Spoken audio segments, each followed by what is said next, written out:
अगर घर बनवाते समय आप ये चीज नहीं करोगे तो आपके घर के अंदर हमेशा दीवारों के ऊपर आपको सीलन दिखाई देगी। भले ही आप कितना भी महंगा उपाय क्यों ना कर लो, पर इस सीलन से बचने में आपको काफी ज्यादा दिक्कत होगी। अगर आप ये गलती करते हो तो आगे चल के आपकी दीवारें और फर्श नीचे के तरफ धंस सकती है, जिस वजह से आपका काफी बड़ा नुकसान हो सकता है। तो दोस्तों, ऐसी चीजों से बचने के लिए आपको दो सबसे इंपॉर्टेंट चीजों के तरफ ध्यान देना चाहिए। पहला जो कि है डीपीसी और दूसरा जो कि है प्लिंथ बीम। तो आज के इस वीडियो में जानते हैं कि आखिर ये डीपीसी क्या होती है और ये आपके घर के लिए क्यों जरूरी होती है, किस तरह से ये सीलन को रोकने का काम करती है। और प्लिंथ बीम के बारे में भी हम आज के वीडियो में देखेंगे। डीपीसी हो या फिर प्लिंथ बीम, इन दोनों में से क्या करवाना सबसे ज्यादा जरूरी है, इसके बारे में भी हम इस वीडियो में देखेंगे। इसीलिए इस वीडियो को पूरा जरूर देखें। चैनल पे अगर आप लोग नए आए हो तो चैनल को जरूर सब्सक्राइब कीजिए। तो सबसे पहले जानते हैं कि डीपीसी क्या होती है। ये जो डीपीसी है इसका फुल फॉर्म होता है डैम प्रूफ कोर्स। अगर हम आसान हिंदी भाषा में कहें तो नमी से बचाने वाली जो परत होती है उसे डीपीसी कहा जाता है। अब इससे आपको बहुत सारी चीजें क्लियर हो चुकी होंगी। तो देखिए दोस्तों, ये जो डीपीसी है, जैसा कि आप अगले वीडियो में देख सकते हो, इस तरह का एक कंक्रीट बेल्ट बनाया जाता है। अब ये डीपीसी किस तरह से नमी से बचा सकती है इसके बारे में जान लेते हैं। तो देखिए दोस्तों, जब भी आप अपने घर का काम करते हो तो आपके जो ग्राउंड लेवल का ईंटों का काम होता है, यानी कि आप जो ब्रिक वर्क करते हो, वो अक्सर ही आजू बाजू के मिट्टी के संपर्क में आ जाता है। अब होता यह है कि जब बरसात होती है या फिर वहां पर ज्यादा प्रमाण में पानी गिरता है तो आपकी जो मिट्टी है वो गीली हो जाती है। और ये जो बाहर की मिट्टी है, जब ये गीली मिट्टी उन सूखी ईंटों के संपर्क में आ जाती है तो पहले आपके घरों की नीचे वाली जो ईंटें हैं वो गीली होने लगती है। उसके बाद में जो ऊपर की सूखी हुई ईंटें होती है वो नीचे की ईंटों का पानी अपने अंदर खींचने लगती है, जिसे कि कैपिलरी एक्शन कहा जाता है। इसमें सिंपल होता यह है कि आपने देखा होगा कि जैसे हम किसी रुई को अगर पानी में डुबाते हैं तो पानी जो है वो धीरे धीरे करके ऊपर की तरफ जाने लगता है। आसान भाषा में इसे कैपिलरी एक्शन कहा जाता है। यानी कि जब नीचे की ईंटें गीले होने लगती है तो धीरे धीरे करके ऊपर की ईंटें जो है उन तक नमी पहुंच जाती है। इस तरह से ऊपर ऊपर आपकी जो नमी है वो बढ़ती जाती है। अगर वहां पर कोई भी चीज बीच में नहीं है, ऐसे में ये जो नमी है ये आपके दीवारों के ऊपर तक आ जाती है, यानी कि खिड़की के लेवल तक आ जाती है, कभी कभी इससे भी ऊपर चली जाती है, जिस वजह से आगे चल के आपको आपके घर के अंदर सीलन की समस्या दिखाई देती है। और जब आपके घर के अंदर ये सीलन की समस्या हो जाती है तो आपका कलर खराब हो जाता है, आपका प्लास्टर खराब हो जाता है। अगर ये सीलन की समस्या आपके फर्नीचर के कांटेक्ट में आ जाती है तो आपका फर्नीचर भी खराब कर देती है। तो ये सीलन काफी खतरनाक होती है। अब ये सीलन ग्राउंड लेवल से किस तरह से ऊपर के तरफ आती है ये तो हमने देखा है। तो अब इस नमी की समस्या से किस तरह से हम अपने घर का बचाव कर सकते हैं, तो यहाँ पर काम में आता है एक हीरो जिसका नाम है डीपीसी। तो अब ये जो डीपीसी है ये किस तरह से नीचे से आने वाली नमी को ऊपर जाने से रोकने का काम करती है ये जानते हैं। बेसिकली ये जो डीपीसी है, जैसे कि आप अगले वीडियो में देख सकते हो, इसे आपकी जो ग्राउंड लेवल है उससे 2 या फिर 3 फीट के हाइट के ऊपर बनाया जाता है। अब होता यह है कि जो ईंटों से आने वाली नमी है जब ये ऊपर के तरफ बढ़ने लगती है तो इसे बीच में रोकने का काम करती है ये डीपीसी, क्योंकि कंक्रीट जो है वो नमी को ऊपर के तरफ नहीं जाने देता है, जिस वजह से नमी वहीं पर रुक जाती है। और ये जो सीलन की समस्या है ये आपको आपके फर्श के लेवल से ऊपर के तरफ नहीं दिखाई देती है, यानी कि जो कोई भी नमी है उसे नीचे रोकने का काम ये डीपीसी लेयर करती है। अब जब भी आप इस डीपीसी लेयर को बनाने वाले हो, वैसे तो डीपीसी के अलग अलग टाइप होते हैं, पर जनरली हमारे यहाँ पर कंक्रीट की ही डीपीसी बनाई जाती है। अब ये जो डीपीसी है इसकी जो थिकनेस है, यानी कि जो मोटाई है, वो आपको कम से कम 3 इंच तक लेनी चाहिए। और इस डीपीसी के लिए आपको कम से कम M20 या फिर M25 ग्रेड का कंक्रीट ही इस्तेमाल करना है।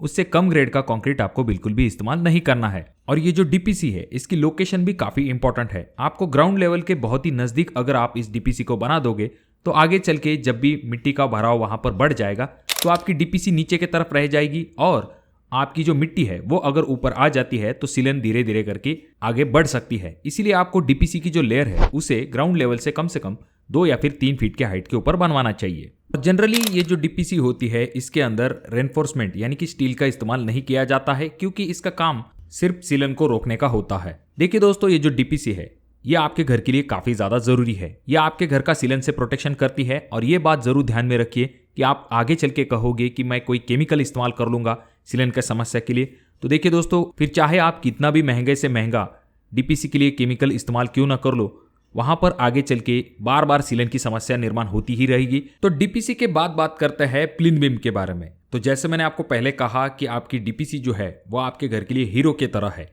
उसी तरह से ये जो प्लिंथ बीम है ये आपके घर के लिए डायरेक्टली सुपर हीरो की तरह है, क्योंकि ये जो प्लिंथ बीम है इसे ग्राउंड लेवल से थोड़ी सी ऊंचाई के ऊपर बनाया जाता है और ये आपके सभी कॉलम को कनेक्ट होते हैं। आपका जो प्लिंथ बीम होता है उसका प्राइमरी पर्पज ये होता है कि ये स्ट्रक्चरल सपोर्ट के लिए काफी इंपॉर्टेंट होता है। उसके बाद में जो स्ट्रक्चर का लोड होता है उसे इवनली डिस्ट्रीब्यूट करने का काम जो है अक्रॉस फाउंडेशन ये प्लिंथ बीम करते हैं। फिर चाहे आपका स्ट्रक्चर का लोड हो या फिर आपके दीवारों का लोड हो, इसे इवनली फाउंडेशन के ऊपर डिस्ट्रीब्यूट करने का काम आपके प्लिंथ बीम करते हैं। यानी कि आपके घर के मजबूती के लिए प्लिंथ बीम काफी ज्यादा जरूरी हो जाते हैं। ये जो प्लिंथ बीम होते हैं ये आपके वॉल के लिए सॉलिड बेस प्रोवाइड करते हैं। अगर आपने प्लिंथ बीम नहीं दिया तो आपकी दीवारें नीचे की तरफ धंस जाएंगी और कॉलम से कनेक्ट होने के कारण ये जो प्लिंथ बीम होते हैं ये आपके स्ट्रक्चर को एक लैटरल स्टेबिलिटी देने का काम भी करते हैं। और कभी अगर आपके सॉइल में सेटलमेंट हो जाती है तो उससे आपके दीवारों को प्रोटेक्ट करने का काम भी ये प्लिंथ बीम करते हैं।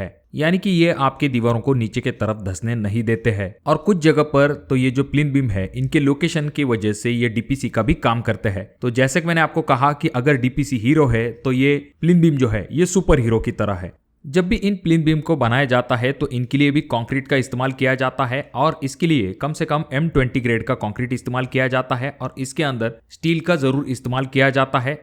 अब ये जो प्लिंथ बीम है इनका साइज अलग अलग होता है आपके साइट के कंडीशन अनुसार, पर 9 इंच बाय 9 इंच का मिनिमम साइज होता है प्लिंथ बीम का। उसके बाद में 9 इंच बाय 12 इंच, उसके बाद 9 inch by 15, 9 inch by 18, 9 inch by 21, इस तरह से प्लिंथ बीम के अलग अलग साइजेस होते हैं। और इस प्लिंथ बीम के लिए आप जो स्टील इस्तेमाल करोगे तो आपको बॉटम में हमेशा 12 mm के 2 बार का कम से कम इस्तेमाल करना है और टॉप में आपको कम से कम 10 mm के 2 बार का इस्तेमाल करना है। और आपकी ये जो स्टिरअप होती है यानी कि इसे साइड की भाषा में रिंग कहा जाता है, तो इसके लिए आपको कम से कम 8 mm की स्टील का इस्तेमाल करना है। तो अब हमने डीपीसी और प्लिंथ बीम इन दोनों के बारे में जान लिया है, तो अब ये जान लेते हैं कि इन दोनों में से कौन से जरूरी होते हैं। तो इस सवाल का जवाब है कि दोनों ही आपके घर के लिए जरूरी होते हैं, हालांकि इनका लोकेशन कहां पर है ये काफी इंपॉर्टेंट होता है। अब जैसा कि आप अगले वीडियो में देख सकते हो, यहां पर आप देख सकते हो कि आपका जो ग्राउंड बीम है उसे कास्ट किया गया है और उसके ऊपर आपका ब्रिक वर्क आया है। अगर इस ब्रिक वर्क के ऊपर कोई भी कंक्रीट का लेयर नहीं होगा तो आगे चल के ये जो आसपास की मिट्टी है ग्राउंड लेवल से थोड़ी सी ऊंचाई के ऊपर आ जाएगी और नमी जो है वो ऊपर की तरफ बढ़ जाएगी। तो यहां पर आपको डीपीसी देना काफी ज्यादा जरूरी होता है। अब इसी चीज को और बेहतर तरीके से समझने के लिए आप ये जो अगला फुटेज देख रहे हो यहां पर आप क्लियरली देख सकते हो कि जो ग्राउंड बीम है उसके लेवल में ही लगभग आपकी जो बाहरी मिट्टी है वो आ चुकी है। धीरे धीरे करके कुछ महीनों या फिर सालों बाद ये मिट्टी जो है ये ग्राउंड लेवल के ऊपर चली जाएगी। इस वजह से नमी जो है वो ऊपर की तरफ चली जाएगी। पर यहाँ पर किया ये गया है कि यहाँ पर डीपीसी का एक लेयर दिया गया है। इसका फायदा ये होगा कि अगर मिट्टी थोड़ी सी ऊपर भी आ गई ग्राउंड बीम के, तब भी ये जो डीपीसी है ये नमी को ऊपर जाने से रोकने का काम करेगी। अब दोस्तों यहाँ पर जैसा कि आप अगले वीडियो में देख सकते हो, यहाँ पर प्लिंथ बीम की जो हाइट है वही ऊपर के तरफ है, यानी कि ये जो प्लिंथ बीम है ये जल्दी मिट्टी के संपर्क में नहीं आएगा। इस प्लिंथ बीम की जो हाइट है वो रोड लेवल से 2 से लेकर 3 फीट हाइट के ऊपर है। इसी वजह से ये जल्दी मिट्टी के संपर्क में नहीं आएगा और ये जो बीम है ये एज ए डीपीसी के तरह ही एक्ट करेगा, यानी कि डीपीसी नमी को ऊपर नहीं जाने देगी, उसी तरह से ये प्लिंथ बीम भी नमी को ऊपर जाने नहीं देगा। तो हमारा जो मेन सवाल आ जाता है कि क्या हमें डीपीसी देनी चाहिए या फिर हमें प्लिंथ बीम देना चाहिए, तो इस सवाल का जवाब आपको मिल चुका होगा कि इन दोनों का काम जो है वो अलग अलग होता है, पर ये दोनों ही चीजें आपके घर के लिए काफी ज्यादा जरूरी होती है। खास करके प्लिंथ बीम आपके घर के मजबूती के लिए काफी ज्यादा जरूरी है और आगे चल के सीलन की समस्या न हो इसके लिए आपके घर के अंदर डीपीसी होना काफी ज्यादा जरूरी होता है। अब जैसा कि आप अगले वीडियो में देख सकते हो, यहाँ पर इस वीडियो में आपको ये जो प्लिंथ लेवल दिखाई दे रही है इसमें आउटर में ग्राउंड बीम को किया गया है, उसके ऊपर आपका ब्रिक वर्क है और उसके ऊपर आपको पीसीसी दिखाई दे रही होगी। अब ये पीसीसी बाहरी दीवार के ऊपर तो है, साथ में अंदरूनी जो बीम है उसके ऊपर भी है। पूरी तरह से पीसीसी करने की वजह से ये भी नमी को ऊपर जाने से रोकने का काम करेगी, क्योंकि ये दीवारों के ऊपर है, आपके प्लिंथ बीम के ऊपर है। तो मैं आशा करता हूं कि आपको आपके सवाल का जवाब मिल गया होगा। अगर आपके कोई सवाल है तो कमेंट बॉक्स में कमेंट जरूर कीजिए। अगर आप किसी पर्टिकुलर टॉपिक के रिलेटेड वीडियो चाहते हो तो उसके बारे में भी आप कमेंट बॉक्स में कमेंट कर सकते हो। वीडियो अगर आपको अच्छा लगा हो तो जरूर इसे लाइक कर दीजिए। चैनल पे अगर आप लोग नए आए हो तो चैनल को जरूर सब्सक्राइब कीजिए। वीडियो बहुत ज्यादा ही अच्छा लगा हो तो अपने दोस्तों के साथ शेयर कर दीजिए। और ये जो तीनों वीडियो है इनमें से कोई एक वीडियो आपके जरूर काम में आ सकती है।